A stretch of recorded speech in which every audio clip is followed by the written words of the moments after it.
জানো মা, আজকে ওর ব্যাগ থেকে একটা গোলাপ পেয়েছি। দাঁড়াও, ও ঘরে আসুক, কি ব্যাপার সব দেখছি।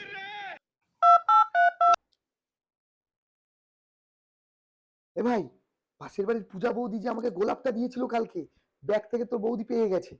প্লিজ আমাকে একটু ফোন করে তুই গোলাপটা নিয়ে কোনো কিছু একটা বলে ম্যানেজ করে নে ভাই, নাহলে বিশাল কেস খেয়ে যাবো ভাই। Please please please please please. কি ব্যাপার, তোমার ব্যাগ থেকে আজকাল গোলাপ পাওয়া যাচ্ছে?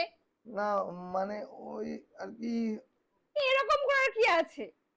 তোমার তো মনে আছে দেখছি আমাদের দেখা হওয়ার প্রথম দিনটা, তাই তো তুমি আমার জন্য গোলাপ এনেছো।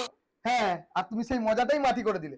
ভাবলাম গোলাপটা কোথায় নিজের হাতে তোমার কাছে দেবো, তা না। কে ফোন করেছো গো? বন্ধু রাকেশ। ধরো ধরো, স্পিকারে দাও। হ্যালো ভাই গোলাপটা হ্যাঁ, যেটা তোর বৌদিকে দেবো তো। তুই যে বললি পূজা বৌদি দিয়েছে। কি করে